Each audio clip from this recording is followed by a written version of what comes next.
नमस्कार दोस्तों, मैं धनंजय और आप देख रहे हैं पायलट्स ऑफ हाईवेज।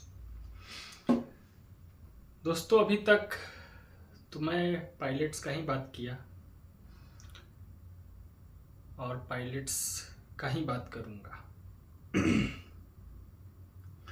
लेकिन कुछ मेरे मित्र हैं जो ऑनर भी हैं, उनकी अपनी गाड़ियां भी हैं। किसी की 4-4 गाड़ियां हैं, किसी की 5-5 गाड़ियां हैं, कोई सिंगल ऑनर भी है। उन लोगों का कहना है कि भाई आप सिर्फ पायलट्स का ही बात करते हैं, कभी हम मालिकों का भी बात किया कीजिए। हम लोग कैसे परेशान हैं, हम लोग कैसे झेल रहे हैं चीज़ों को, इन सब का भी कभी बात कीजिए। तो आज का वीडियो में अपने जितने भी मेरे पायलट्स, ऐसे पायलट्स भाई जो ऐसा नहीं है कि वो शुरू से ही मालिक थे, वो भी कभी पायलट्स हुआ करते थे, वो भी कभी ड्राइवर हुआ करते थे। आज वो अपना मेहनत किए, आगे बढ़े, आज उनके पास अपना गाड़ी है। तो आज हम बात करेंगे आज मालिकों की। अगर आप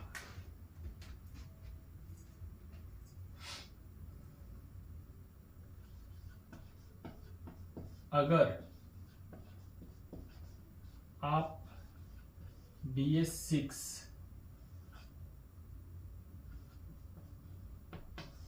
गाड़ी के ऑनर हैं तो 3 चीजों को सुधारिए।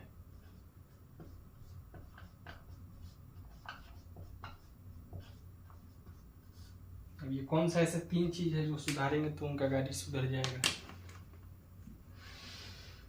देखिए, कोई भी मालिक गाड़ी खरीदता है ना, तो वो बस खरीदता है। समझिएगा मेरे बात को। कोई भी ऑनर या मालिक जब गाड़ी खरीदता है तो बस वो खरीदता है, उतना ही तक वो है। उसके बाद वो गाड़ी एक पायलट के हाथ में चली जाती है, एक ड्राइवर के हाथ में चली जाती है। यानी मालिक गाड़ी तो खरीदा, लेकिन उस गाड़ी का भविष्य, उस गाड़ी का जो भी भविष्य में क्या होगा क्या नहीं होगा, भविष्य में कितना अच्छा परफॉर्मेंस करेगी, कैसे चलेगी, क्या उसके साथ होगा, कैसे वो चलेगा, इन सारी चीजों को तय करता है एक ड्राइवर। मालिक का तो काम है वो खरीद दिए, खरीद करके अब किसी न किसी ड्राइवर को ही चलाएंगे। तो ड्राइवरों के ऊपर ही सब कुछ टिका होता है। एक मालिक का भविष्य, वर्तमान, दोनों एक ड्राइवर के हाथ में टिका होता है, क्योंकि उसका गाड़ी उसके हाथ में है, उसके कंट्रोल में है। फिर भी एक मालिक अगर 3 चीजों को सुधार ले तो फिर समस्या उसके साथ बहुत हद तक, मैं तो बोलूंगा कि मोटा मोटी कम से कम 80% समस्या उसकी खत्म हो जाएगी। ऐसा कौन सा चीज है जो एक मालिक के समस्या को 80% तक खत्म कर दे? वो 3 चीज ये है, डी और डी, ट्रिपल डी। ये 3 डी ऐसा फैक्टर है, ऐसा कारण है जो एक मालिक को परेशान भी कर सकता है और एक मालिक को आबाद भी कर सकता है। सबसे पहला डी का मतलब हो जाता है कि डीजल। दूसरा डी का मतलब हो जाता है डेफ, और तीसरा डी का मतलब हो जाता है ड्राइवर।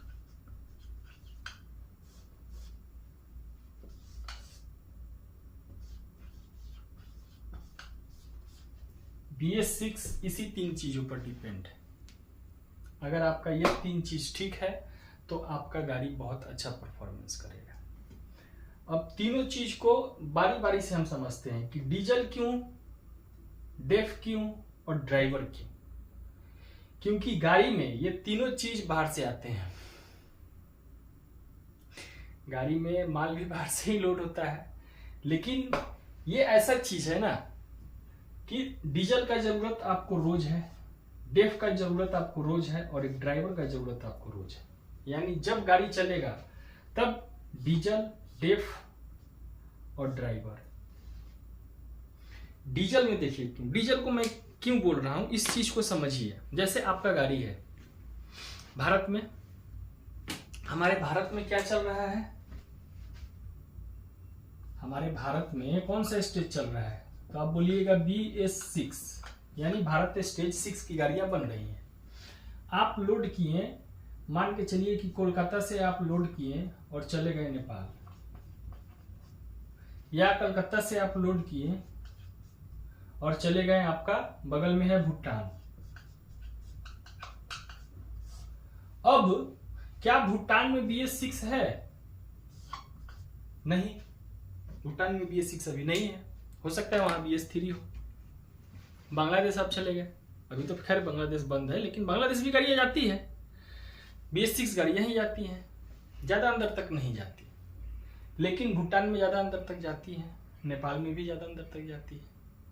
तो मैं कुछ दिन पहले एक भाई का वीडियो देख रहा था, जो ड्राइवर ही हैं, उनका नाम ध्यान में नहीं आ रहा है, अजय शायद उनका नाम था।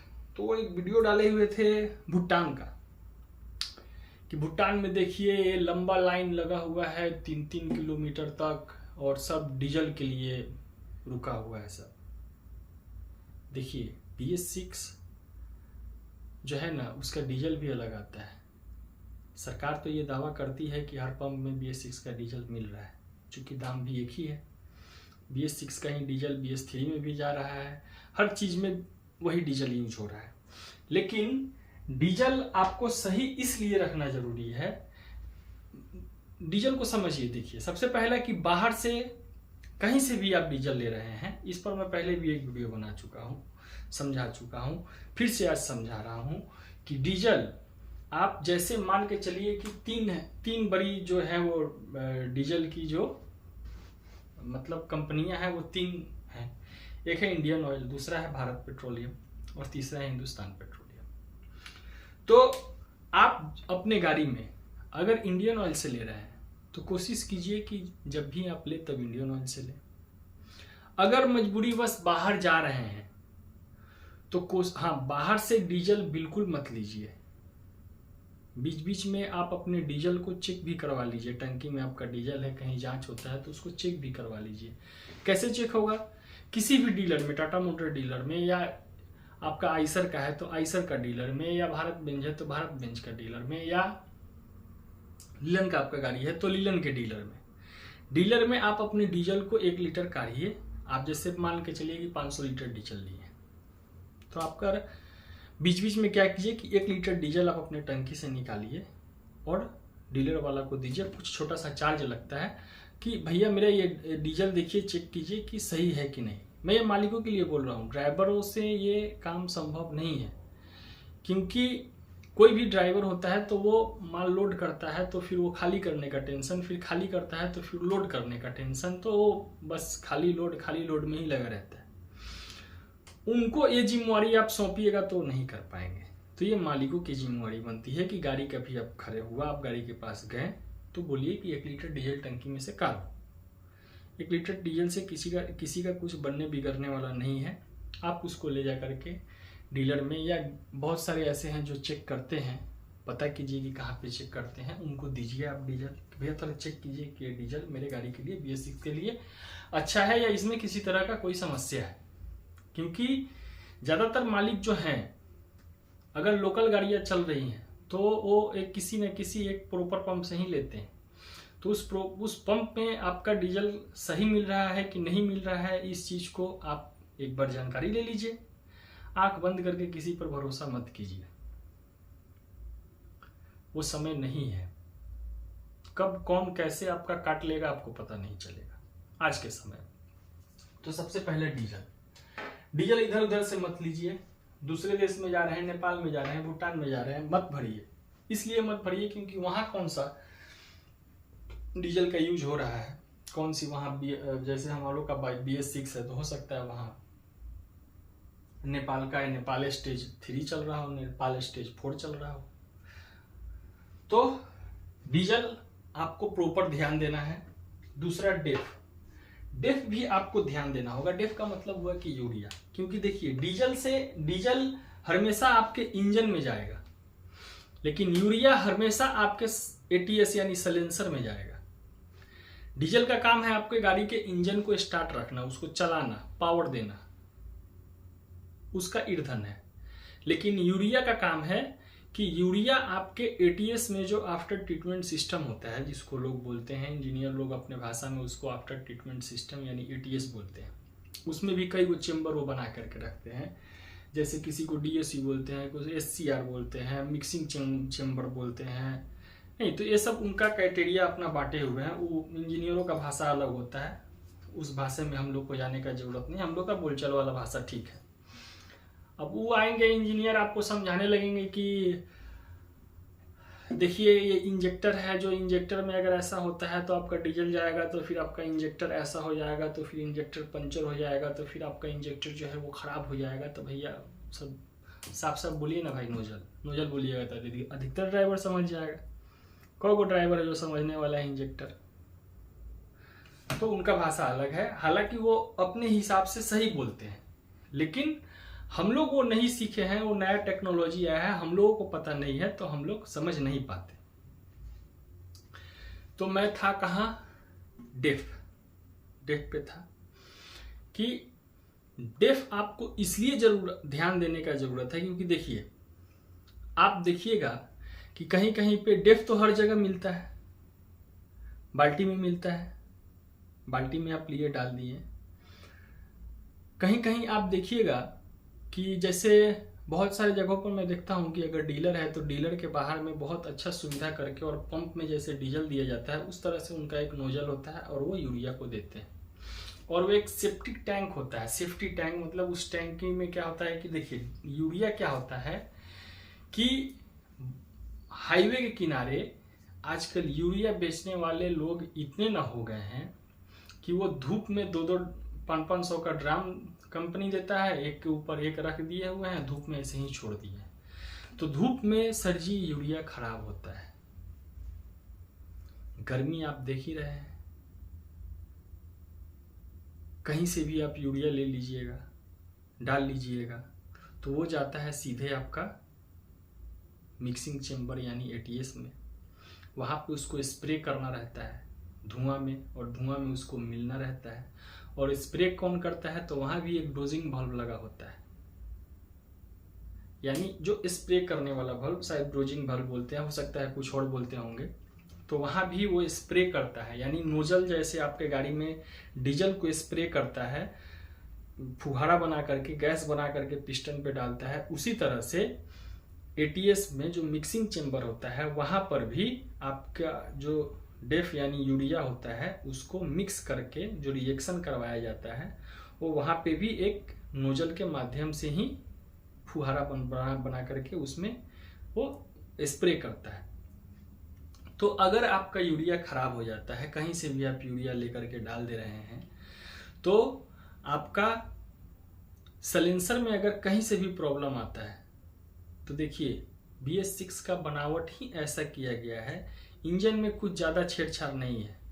इंजन में जैसे पिस्टन पे फायर होता है, अप डाउन करता है, वैसे ही पिस्टन अप डाउन करता है। बाकी का सेंसर उसको लगाया गया है उसके सहूलियत के लिए कि कहाँ इंजन में अगर किसी तरह का कोई प्रॉब्लम आता है तो उसको आसानी से चेक करके उसको ख़त्म किया जाए समस्या को। इंजन को कैसे ज़्यादा से ज़्यादा ठंडा रखा जाए उसके लिए वो सब लगा रहता है, सेंसर लगा रहता है। तो इंजन तक ठीक है, लेकिन उसका मॉड्यूल ऐसा तैयार है कि अगर सलेंसर से आपका इंजन से धुआं सलेंसर में और सलेंसर से बाहर, तो बाहर अगर थोड़ा सा भी यूरिया में अगर समस्या होता है तो वो फुहारा में समस्या आएगा। वहाँ पे आपका जितना भी यूरिया के लिए पार्ट्स लगाया गया है, सेंसर लगाया गया है, उसमें अगर समस्या आता है तो सीधे आपका गाड़ी जो है वो स्पीड में समस्या आना शुरू हो जाएगा। यानी कि इतना समझिए कि अगर डेफ भी अगर आप खराब ले रहे हैं तो भी उसका असर कहीं ना कहीं आपके इंजन पे पड़ेगा। ये क्लियर रहिए आप लोग। तो अपने ड्राइवरों को बोलिए, पायलट्स को बोलिए कि देखो ज़्यादातर प्रयास करो कि जेन्युइन कंपनी का, अगर धूप में अगर जो खड़ा करके जो बेच रहे हैं उनसे लेने का प्रयास मत कीजिए। हाँ, अच्छे जगह से अच्छा मेंटेन करके जहाँ पे यूरिया को रखा गया है उस जगह से यूरिया को लीजिए, टंकी फुल कर लीजिए। डीजल में एक और बात कहना चाहूँगा कि 6 महीना, साल भर, 2 साल जब हो, 6 महीना या साल भर में कम से कम एक बार अपने डीजल टैंक को अंदर से साफ करवाइए। क्योंकि क्या होता है कि उसमें भी पानी किसी न किसी रास्ते माध्यम से चला जाता है, या बरसात के माध्यम से हो या पंप के माध्यम से हो, पानी उसमें थोड़ा बहुत चला जाता है, थोड़ा बहुत गंदगी भी चला जाता है। तो साल भर में कम से कम एक बार अपने डीजल टैंक को जरूर साफ करवाइए। दूसरा, डेफ टैंक को भी साफ करवाइए। 2 महीना 3 महीना जब होता है तो डेफ टैंक को भी साफ करवाइए, कोई समस्या नहीं है। उसका जितने भी पार्ट्स है उसको अच्छा से निकालिए बाहर, उसको साफ करवाइए। साफ उफ करवा करके पानी से फिर उसको उसमें वैसे ही सेट करके लगवा दीजिए। अच्छा मैकेनिक से करवाइए ये सब जो काम है। और तीसरा अब हमारा जो है वो है ड्राइवर। देखिए, एक गाड़ी का कीमत आज 50 लाख 60 लाख, अगर उसको आप EMI के हिसाब से ले रहे हैं तो 10 लाख ब्याज, यानी 70-80 लाख रुपया एक गाड़ी का। उसके बाद में EMI कम से कम 90,000 1 लाख रुपया हर महीना का EMI पर मंथ। अगर EMI आ रहा है तो कम से कम 90,000 रुपया, 1 लाख रुपया EMI आ रहा है। 50 लाख का आपका गाड़ी है। गाड़ी आप जब 50 लाख का लेते हैं तो लेने के पहले आप बहुत छानबीन करते हैं कि कौन सा गाड़ी लें। 48-25 लें, 48-30 लें, 55-30 लें, 48-32 लें या 55-32 लें।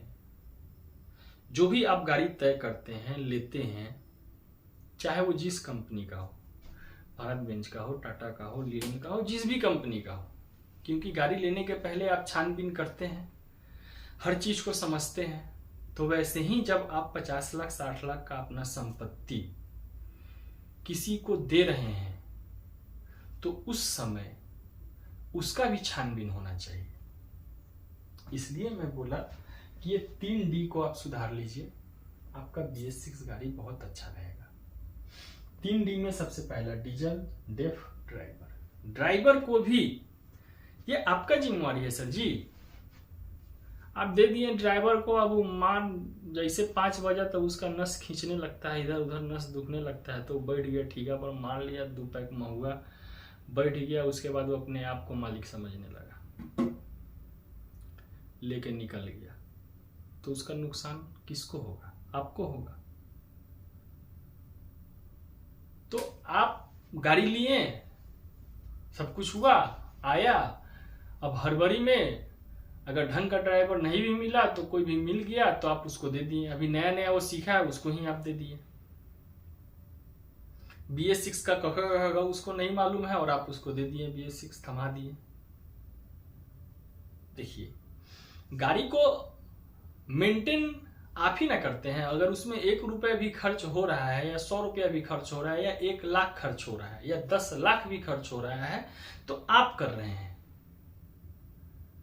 तो इसलिए ड्राइवर का छानबीन करके ही आप अपने गाड़ी को दीजिए। अच्छा ड्राइवर ढूंढिए जिसको नॉलेज हो, जिसको BS6 का नॉलेज हो, BS6 को समझता हो, BS6 को जानता हो। ऐसे ड्राइवर को आप दीजिए ना। आप किसी को भी दे रहे हैं और नुकसान हो रहा है तो उसके बाद आप आकर के हल्ला चिल्ला कर रहे हैं कि ऐसा हो रहा है सर जी, वैसा हो रहा है, ऐसे हो गया, वैसे हो गया। ऐसे नहीं होता। 50 लाख 60 लाख आपका संपत्ति लग रहा है तो कुछ तो आप, और वो भी जब किसी के हाथ में दे रहे हैं तो उसका छानबीन तो होना चाहिए ना। और ये जिम्मेवारी आपकी है कि आप अपने गाड़ी पे कैसे पायलट्स को बैठा रहे हैं। तो मालिकों के लिए आज एक छोटा सा वीडियो, उम्मीद करते हैं आपको पसंद आया होगा। मस्त रहिए, बिंदास रहिए। और पायलट्स भाइयों से मैं कहना चाहूँगा कि होश में और ध्यान में गाड़ी चलाइए। मिलते हैं आपसे अगले वीडियो में, तब तक के लिए जय हिंद, भारत माता की जय।